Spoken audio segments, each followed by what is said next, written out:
ছেলেটাও হয়েছে সেরকম, এক নম্বরের ঢ্যামনা ছেলে। দিনের পর দিন দেরি করে বাড়ি ফেরা, কোনো জ্ঞান কাণ্ড নেই। আজ একবার দেরি করে আসুক, ওর পিঠ যদি না আমি ভাঙতে পারি আমি ওর বাপ নয়। আসুক ও বাড়িতে আজকে, ওর একদিন কি আমার একদিন।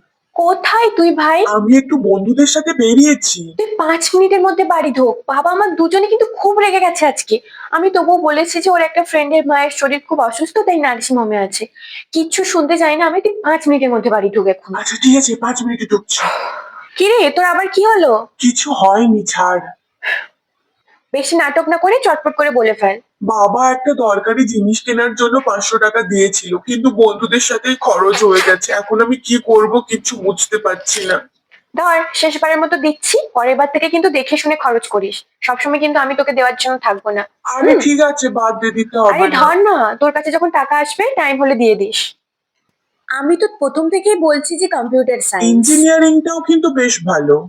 থামো তোমরা এবার, অনেক হয়েছে। পড়া তো ওকেই করতে হবে না, তোমরা মাঝখানে কেন বলছো? তোমাদের চাপে হয়তো নিয়েও নিল, মাঝ রাস্তায় যদি ছেড়ে দেয় তখন কি হবে? কেরিয়ারটা তো ওরই নষ্ট হবে না।